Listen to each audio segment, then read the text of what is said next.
In July 2025, an ordinary customs auditor performs a routine task in a remote Nevada warehouse. Dust hangs thick in the stifling 105-degree air. He stops. A rusted shipping container sits isolated in the darkest corner. The steel security seal is perfectly intact. When a specialized breach team arrives, they uncover a terrifyingly frozen moment in geopolitical history. Inside lies a massive stockpile of pristine Saiga-12 shotguns dated 2014, and a series of redacted manifests that suggests a massive federal cover-up. Thomas Miller was a mid-level arms importer who quietly moved Russian sporting guns into the American market. According to official records, he simply canceled his final order when sanctions hit in the summer of 2014. But the steel vault sitting in the Nevada desert tells a different story. The air inside the container smells of cosmoline and stale sea salt. Flashlights cut through the gloom, illuminating wooden crates stacked floor to ceiling. Each crate bears the unmistakable Cyrillic stamp of the Izhmash factory. These weapons were supposed to be destroyed. They were supposed to be erased from the American market forever by a stroke of a presidential pen. Yet here they sit, exactly 4,120 nautical miles from their origin, untouched for more than a decade. The serial numbers run in perfect, uninterrupted sequence. Why was this multi-million-dollar shipment abandoned just 48 hours before the Treasury Department slammed the door shut on Russian arms imports? Who paid the storage fees in complete anonymity for 11 years? And what is contained in the heavy, lead-lined lockbox resting on top of the final crate? The American era of the Soviet Saiga-12 ended not with a court ruling, but with a geopolitical crisis in Ukraine. If you want to see how this story unfolds, hit the like button. To understand the ghost ship of Nevada, we must rewind to a very different world. The year is 2013. Thomas Miller was 52 years old, a pragmatic and tired businessman operating out of a strip mall in Florida. He was no political mastermind. He was an ordinary man who understood supply, demand, and the intricate bureaucracy of the Bureau of Alcohol, Tobacco, Firearms, and Explosives. Miller had built a modest empire capitalizing on a specific American obsession, the Saiga-12. Born in the post-Soviet collapse, the Saiga-12 was a brutalist masterpiece. It was a 12-gauge shotgun built on the legendary Kalashnikov AK-47 receiver. It was rugged, cheap, and devastatingly reliable. In the early 2000s, it arrived on American shores as a quirky hunting piece, hobbled by import restrictions that required an awkward sporter stock. But American gunsmiths quickly realized its potential. With a few compliant parts, it transformed into a high-capacity, semi-automatic juggernaut. It dominated three-gun competitions. It flew off the shelves. However, the world surrounding the Izhmash factory was beginning to fracture. By early 2014, the streets of Kyiv were burning. The Euromaidan revolution ousted a pro-Russian president, and the geopolitical tectonic plates shifted violently. In Moscow, the reaction was swift and calculated. Unmarked troops, the infamous Little Green Men, began appearing in the Crimean Peninsula. But Miller wasn't watching the news. He was watching his ledger. He had just wired $1.2 million to a Cypriot holding company to secure a massive shipment of Saiga-12s, bracing for the usual springtime surge in sales. He received a cryptic email from his liaison in St. Petersburg on March 15th. The message was unusually terse. Load expedited. Do not ask for delays. Window closing. This was the first tremor. The Izhmash factory, recently rebranded as the Kalashnikov concern, was intrinsically tied to the Russian state. It was a crown jewel of the military-industrial complex.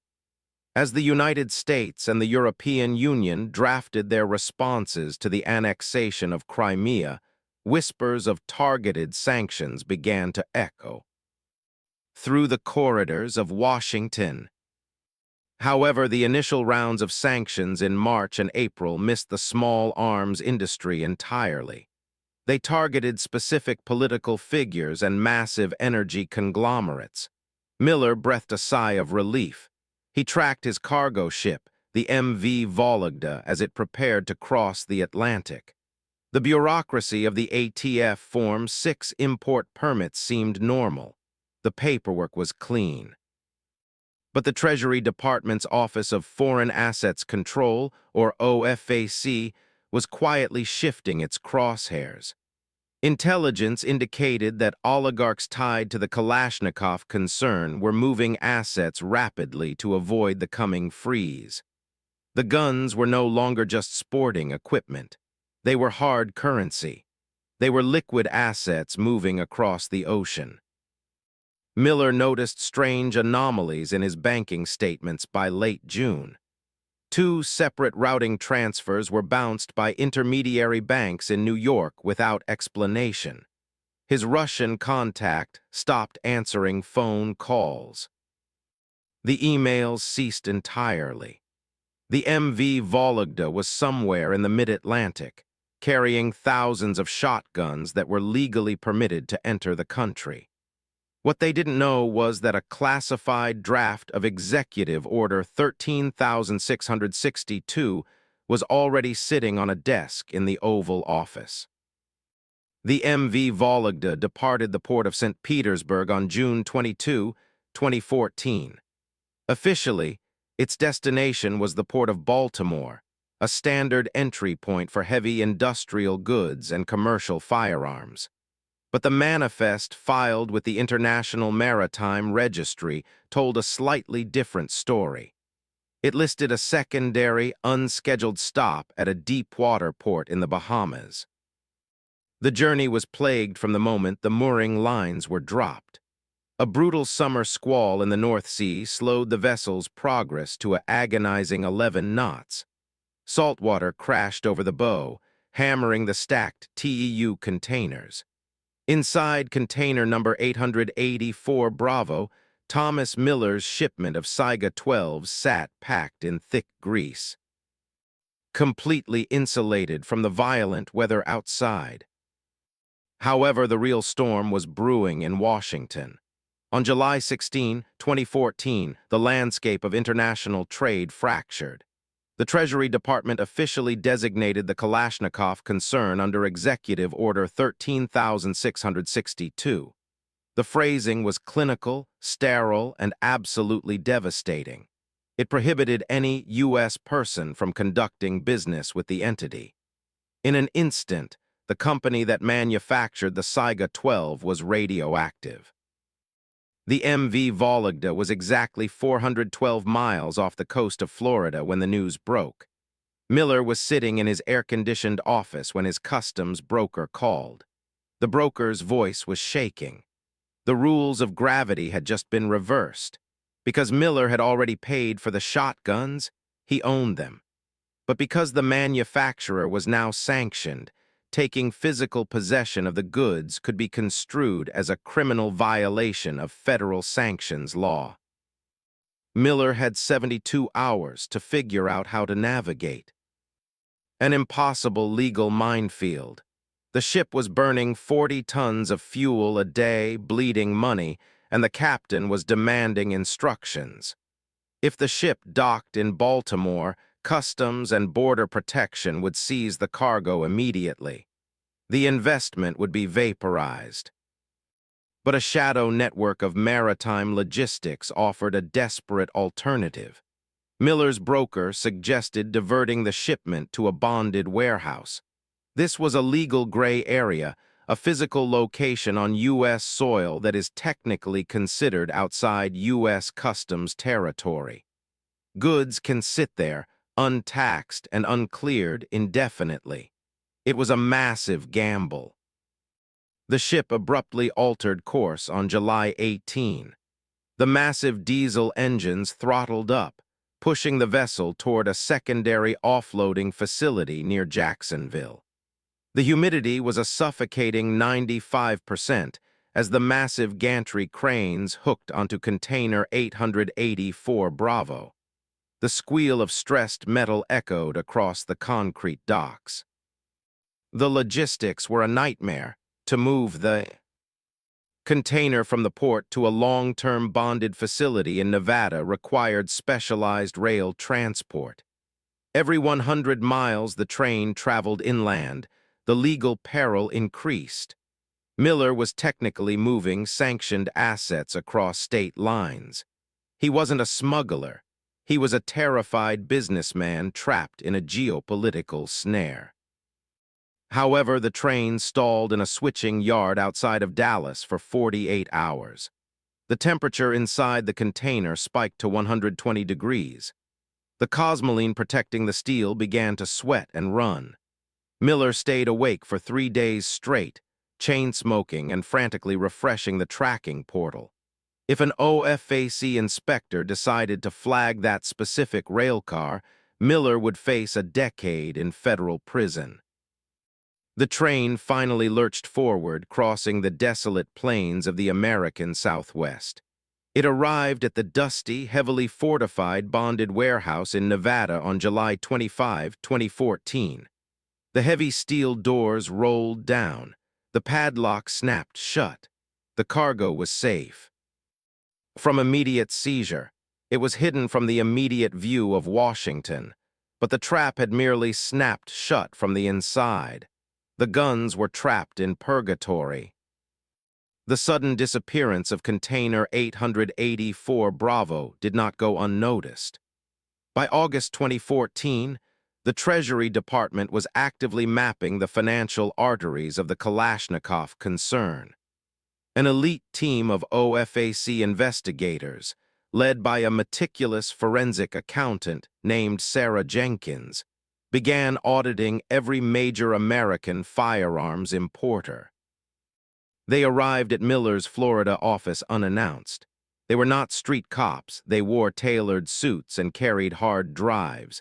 Jenkins was polite, razor-sharp, and deeply suspicious. She sat across from Miller and laid out a stack of intercepted Swift wire transfers. She asked precisely 3 questions. Who authorized the Cypriot transfer? Why did the MV Vologda change its manifest mid-ocean? And where was the cargo? Miller played the part of the ruined businessman flawlessly. He handed over his ATF form 6 cancellations. He showed them the email from his Russian contact cutting ties. He claimed the shipment had been recalled to Russia before it ever reached American waters. The lie was massive, but the paperwork supported it. The bonded warehouse in Nevada was registered under a nested series of Delaware LLCs, completely disconnected from Miller's primary import license. However, Jenkins was not easily deterred. She noticed a discrepancy in the maritime fuel logs. The MV Vologda sat entirely too low in the water when it arrived in Jacksonville if it had truly offloaded its heavy cargo in the Bahamas. But without a physical location to raid, her investigation stalled. The burden of proof in sanctions violations requires a rigid chain of evidence. Months bled into years. Miller returned to the mundane reality of his trade. He started importing cheap, compliant shotgun parts from Turkey and Taiwan. He attended trade shows. He took his son to baseball games. On the surface, he was a survivor of a shifting market. He ate breakfast at the same diner every morning at 7:00 a.m. But every quarter, like clockwork, Miller withdrew $4,500 in cash. He purchased prepaid debit cards and routed the money through a digital payment processor to cover the storage fees for the Nevada facility. It was a suffocating routine. The container was a radioactive anchor tied around his neck. He couldn't sell the guns. He couldn't destroy them. He could only pay to keep them hidden. Back in Washington, Jenkins kept the Miller file on the corner of her desk. In 2017, during a broader investigation into Russian oligarch assets, she ran the old Swift routing numbers again. A single ping returned from a server in Reno, Nevada. It was a tiny digital footprint, a fleeting ghost in the machine. She requested a subpoena, but her superiors denied it. The geopolitical focus had shifted to election interference. No one cared about a batch of forgotten shotguns.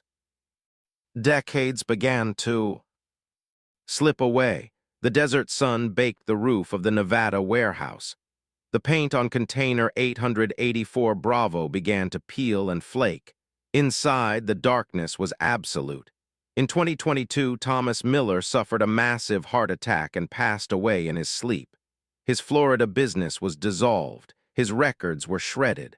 The automated payments to the Nevada facility finally ceased. The secret died with him, or so they thought. The unpaid storage fees triggered an automatic default protocol. By July 2025, the Nevada facility management initiated a routine clearance of abandoned property. A private customs auditor named David Vance was dispatched to inventory the contents. He arrived with a small crew, heavy bolt cutters, and a ruggedized tablet connected to the federal customs database. Vance expected to find counterfeit electronics or rotting textiles. The heavy steel handles of container 884 Bravo fought back, rusted solid by 11 years of desert temperature swings. With a screech of tortured metal, the doors finally swung open. The smell hit them first, a pungent chemical wave of oxidized grease and stagnant air. The first layer of discovery was visual shock. Behind a wall of innocuous cardboard boxes lay the wooden crates. Vance pried the first lid open. Inside, resting in custom-milled slots, were 60 Izhmash Saiga-12 shotguns. They were pristine. The black polymer furniture was flawless. The stamped steel receivers bore the pristine, iconic factory marks. Vance's tablet confirmed the reality. He was looking at a multi-million-dollar cache of federally sanctioned, highly restricted weaponry. However, the guns were merely the surface. As the team dug deeper into the container, the physical geometry of the crates didn't make sense. At the halfway mark, exactly 20 feet deep into the container, they found a false bulkhead. It was a wall of rough-hewn pine, perfectly fitted to look like the back of the unit. Vance smashed through it with a crowbar. Behind the wall lay the second layer of evidence. It wasn't weapons. It was a pallet of dense, vacuum-sealed Pelican cases. Inside these cases were the original, unaltered shipping manifests and a ledger of physical documents. Vance carefully extracted a stack of papers. The dates on the official bills of lading had been surgically altered. But more shockingly, the serial numbers listed on the documents didn't match the Saiga-12s in the front of the container. This discrepancy triggered a massive federal response. Within 24 hours, Homeland Security investigations and remnants of the OFAC division took control of the site. Forensic accountants, utilizing advanced multispectral imaging, scanned the altered documents. They found that the original serial numbers belonged to a batch of military-grade, select-fire AK-100 series rifles, weapons strictly forbidden from civilian import long before the 2014 sanctions. But container 884 Bravo held something deeper still. At the very back, bolted directly to the steel floor, sat a third layer, a heavy, lead-lined lockbox. It required an industrial plasma cutter to breach. The federal agent stood back as sparks showered the dusty floor. The heavy lid clanged against the container wall. Inside the lockbox was not cash, nor was it weapons. It was a highly encrypted solid-state drive and a single, handwritten ledger bound in black leather. Cryptographic experts from the FBI took 3 weeks to crack the drive. When they finally broke the encryption, the data illuminated the darkest corners of the 2014 arms trade. The drive contained a massive, hidden equity structure. Thomas Miller didn't own the Saiga-12s. He never did. The $1.2 million he wired to Cyprus was a fraction of the total value. The guns were actually owned by a shell corporation directly controlled by a high-ranking executive within the Kalashnikov concern itself. Miller was nothing more than a blind proxy, a designated fall guy. But the final vault, the black leather ledger, held something that changed everything. It detailed a massive, systematic operation. The Saiga-12s were not meant for the American commercial market. The ledger outlined a plan to use the bonded warehouse in Nevada as a staging ground. The shotguns were intended to be quietly re-exported southward, slipped across the border into the hands of a heavily militarized cartel operating in northern Mexico. The 2014 sanctions hadn't just ruined an American importer's business. They had accidentally aborted a massive, state-sponsored international arms smuggling operation. The unearthing of Container 884 Bravo completely rewrote the historical narrative of the 2014 Russian sanctions. For over a decade, the firearms community and political historians viewed Executive Order 13,662 through a narrow lens. It was widely considered a blunt instrument, a geopolitical flex that inadvertently crushed a niche American sporting market. The loss of the Saiga-12 was mourned by enthusiasts as collateral damage in a fight between Washington and Moscow. However, the evidence extracted from the Nevada desert reshaped what we thought we knew. The ban was not merely a financial chokehold on the Kalashnikov concern. It was a deeply necessary severing of a compromised supply chain. The Russian military-industrial complex was utilizing the massive, voracious appetite of the American civilian gun market as a camouflage net. By flooding the system with legal, semi-automatic shotguns, they created the perfect logistical cover to move illicit assets globally. This explains why the MV Vologda changed course so rapidly.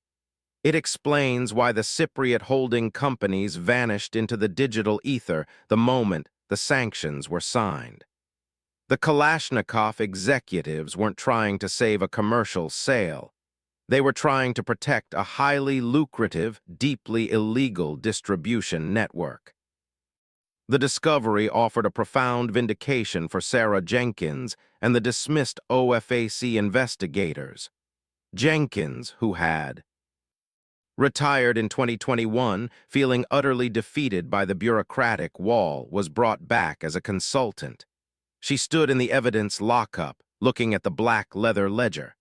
Her initial instincts in 2014 had been flawlessly accurate. She had sensed the phantom network, even if she couldn't prove it at the time. The single ping from the Reno server in 2017 wasn't a glitch. It was the heartbeat of the smuggling ring keeping its assets alive.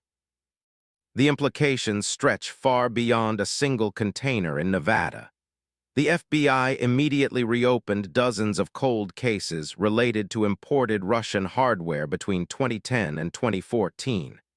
If Miller's operation was a proxy, there were likely others. The shadow network of bonded warehouses and shell LLCs is now under intense, renewed scrutiny. Theories that had circulated for years on obscure internet forums, claims that the Russian state was using civilian arms imports to fund black operations, turned out to be chillingly, partially correct. While the reality wasn't a grand James Bond conspiracy, it was a brutal, pragmatic abuse of international trade laws. The Saiga-12, a crude, effective machine of steel and plastic, was the perfect Trojan horse. The investigation remains active today, with federal authorities actively tracing the remnants of the Cypriot funds across the global banking system. Beneath the geopolitical shockwaves and the forensic accounting, the human cost of the operation lay quietly in a small manila envelope tucked inside the lockbox. Among the encrypted drives and illicit ledgers, investigators found two deeply personal items belonging to Thomas Miller.